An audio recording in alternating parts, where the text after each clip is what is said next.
नमस्कार, leave live channel मध्ये तुमचे पुन्हा एकदा स्वागत आहे। आज मी तुमच्यासाठी एक नवीन पुन्हा रेसिपी घेऊन आलेली आहे। आज आपण पूर्ण मिक्स व्हेजचं थालीपीठ बनवणार आहोत। त्यासाठी लागणारे साहित्य मी तुम्हाला सांगते आहे। एक बारीक चिरलेला टोमॅटो, बारीक चिरलेला कांदा, किसलेला मुळा, किसलेली कोबी, बारीक चिरलेला पालक। हिवाळ्यामध्ये वाटाणे अवेलेबल असतात तर वाटाणे मी थोडे जाड बारीक वाटून घेतलेले आहेत। त्यानंतर हिरवी मिरची, अद्रक, लसूण, कोथिंबीर, जिरे यांचे हे मिश्रण ठेचा मी तयार करून घेतलेला आहे। त्यानंतर किसलेला बटाटा, लाल तिखट, हळद पावडर, चवीनुसार मीठ, ओवा, तीळ, तांदळाचे पीठ, स्वच्छ निवडून धुवून घेतलेली मेथीची बारीक चिरून घेतलेली भाजी, ज्वारीचे पीठ, कळण्याचे पीठ, त्यानंतर आपले गव्हाचे पीठ आणि तेल। आता मी या भांड्यामध्ये साऱ्या भाज्या मिक्स करून घेत आहे। जर तुमच्याकडे यापैकी कुठल्याही भाज्या नसल्या तर तुम्ही त्या स्किप करू शकतात। आता हिवाळा आहे त्यामुळे सर्व भाज्या उपलब्ध आहे म्हणून मी या साऱ्या भाज्या घेतलेल्या आहेत। म्हणजे आपल्याला ज्या वेळेला बनवायचे असतात त्यावेळेला ज्या भाज्या उपलब्ध असतात आपल्याकडे त्या भाज्यांनी आपण थालीपीठ बनवू शकतो। लहान मुलांसाठी ही रेसिपी एकदम पौष्टिक आहे, कारण मुलांना भाजी म्हटली की त्यांना काही भाज्या आवडतात, काही नाही आवडत, मग ते खात नाहीत। त्यामुळे थालीपीठ जर आवडीने खातात मुलं त्या आणि त्यांच्या पोटामध्ये या भाज्या पौष्टिक असल्यामुळे त्यांच्या पोटामध्ये जातात।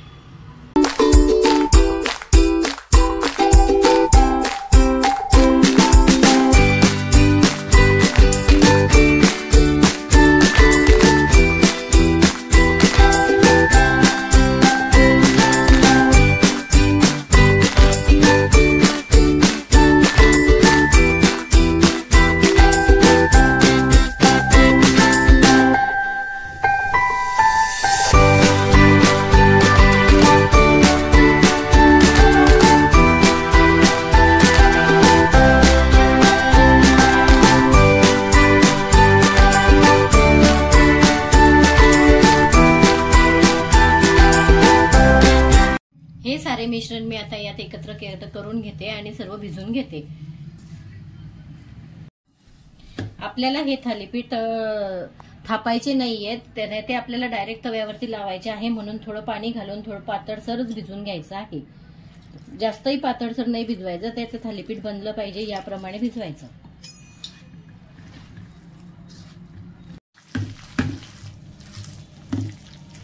आपले पीठ छान मळून झालेले आहे। अशा प्रकारे आपलं पीठ हवं की त्याने जेणेकरून थालीपीठ आपल्याला थापता येईल तव्यावरती। थालीपीठ मी या लोखंडी तव्यावरती बनवणार आहे। ते तवा तापलेला आहे आपला, त्यावरती तेल घालते, थोडा पाण्याचा हात घेऊन थालीपीठ थापून घेते।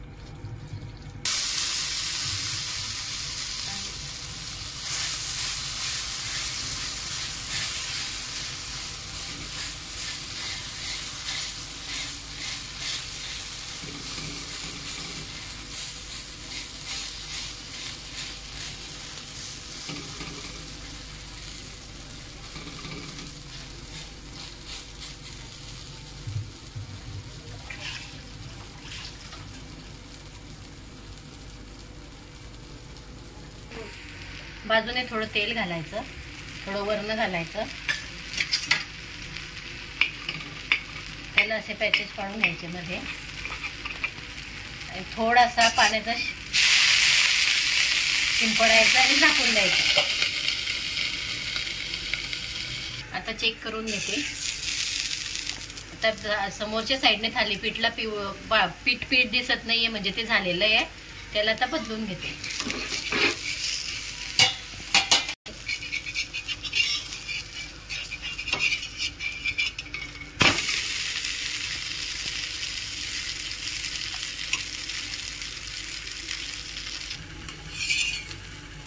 आपण पुन्हा परतून घेऊ, आपले थालीपीठ रेडी आहे। अशा प्रकारे आपले थालीपीठ तयार झालेले आहे, ते आपण चटणी सोबत खाऊ शकतो।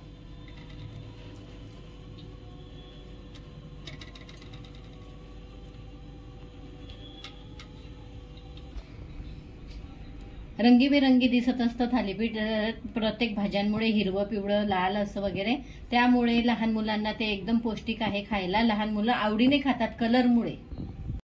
पुन्हा भेटूया आता नवीन व्हिडिओमध्ये. माझ्या चॅनलला लाईक, शेअर, सबस्क्राईब नक्की करा, कमेंट करा आणि बेल आयकॉनवर क्लिक करा नवनवीन व्हिडिओ बघण्यासाठी.